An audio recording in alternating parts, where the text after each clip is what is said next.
the representative of Israel. I pass the floor to the representative of the Islamic Republic of Iran. Thank you.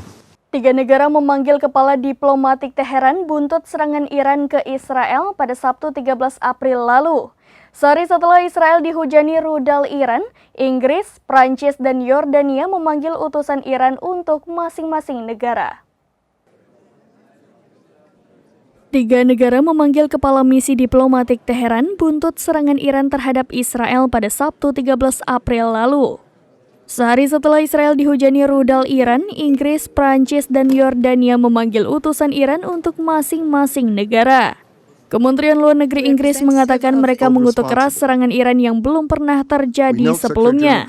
Kemudian, Menteri Luar Negeri Prancis Stéphane Séjourné mengatakan negaranya juga akan memanggil duta besar Iran untuk Prancis. Pemanggilan itu bertujuan untuk memprotes serangan Iran. Sementara itu, Menteri Luar Negeri Yordania Ayman Safadi mengatakan negaranya memanggil duta besar Iran. Aman memprotes komentar Iran yang mencampuri urusan dalam negeri kerajaan. Pada Sabtu 13 April, Aman mengumumkan rencana untuk menutup wilayah udara Yordania untuk semua penerbangan karena meningkatnya eskalasi. Pada Minggu 14 April 2024, pasukan pertahanan Israel atau IDF mengatakan serangan Iran adalah serangan langsung pertama Iran terhadap Israel.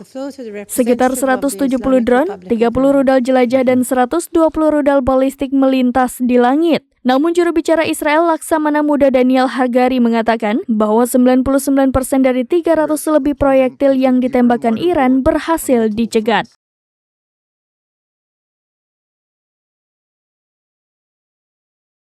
Demikian informasi terkini, Syedara Lun, saksikan terus berita lainnya di kanal YouTube Serambi News, website dan Facebook serambinews.com.